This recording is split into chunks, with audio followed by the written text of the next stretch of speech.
On va parler de cette réforme qui ne passe pas, le choc des savoirs, ces nouvelles mesures en matière d'éducation. Aujourd'hui, vous le disiez Jordan, ils seront nombreux à manifester contre partout en France, syndicats d'enseignants, organisations de jeunes ou encore fédérations de parents d'élèves.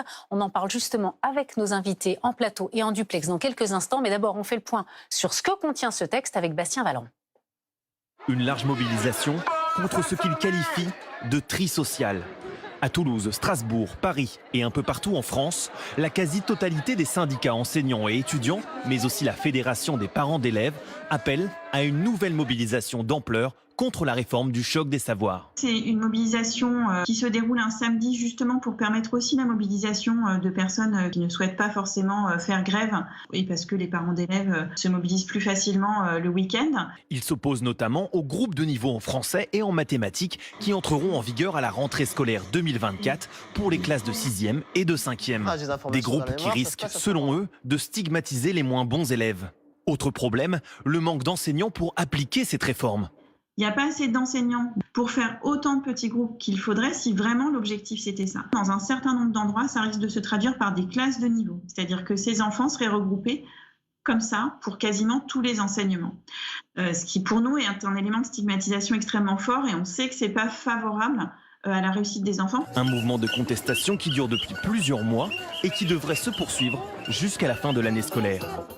Et pour en parler, nous sommes avec nos invités ce samedi matin. Bonjour Gwen Thomas Alves, merci beaucoup d'être avec nous en plateau ce matin. Vous êtes président de l'Union syndicale lycéenne.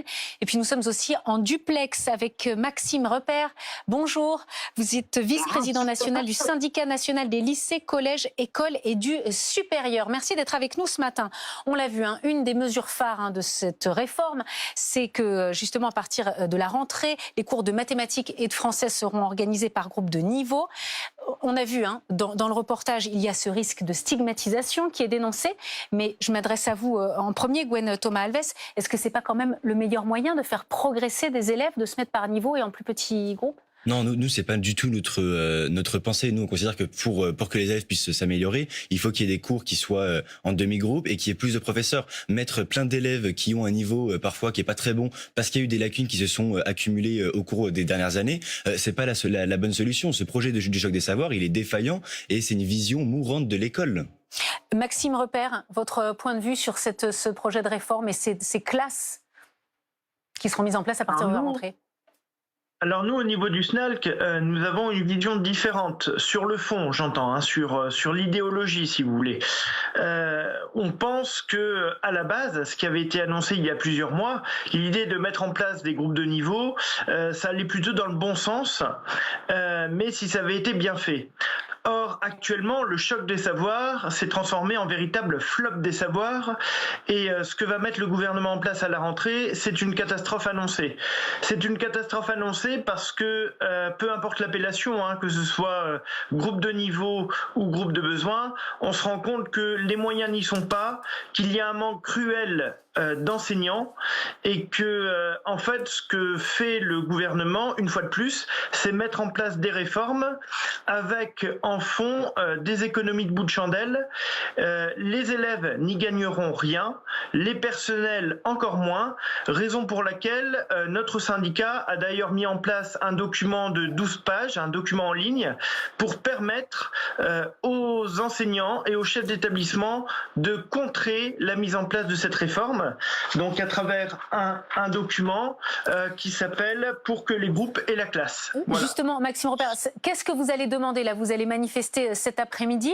Qu'est-ce que vous demandez ? Le retrait de ce texte, le retrait de la mise en place de cette réforme ?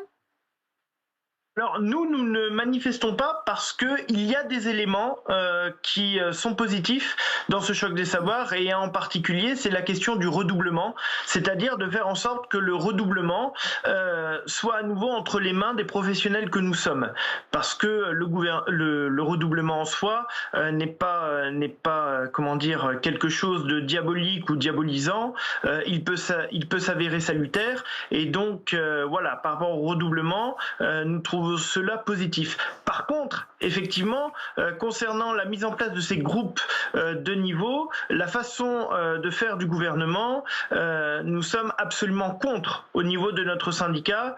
Nous pensons qu'il y avait d'autres façons de faire avec les moyens, l'ambition pour que cela soit une réussite, ce qui n'est absolument pas le cas. Voilà, donc vous ne manifesterez pas cet après-midi, puisque pour vous, il y a quand même des éléments positifs dans ce texte, notamment par rapport au redoublement. Par rapport au redoublement, mais pas pour les groupes de niveau. Et juste un petit mot très rapide, puisqu'on a souvent parlé dans les slogans de tri social.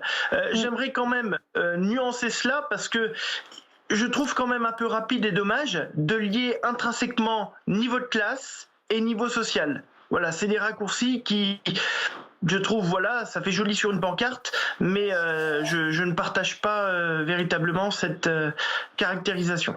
Gwen Thomas Alves, sur ce redoublement, par exemple, qu'est-ce que vous en pensez? Non, mais il n'y a pas qu'un seul truc qui est bien dans le choc des savoirs. Tout est nul. C'est un projet qui est nul. Et sur le redoublement. Donc, le redoublement. Le redoublement également. Enfin, il faut qu'il y ait une concertation avec parents et élèves. Et pour rebondir ce qu'a dit le SNOLC par rapport au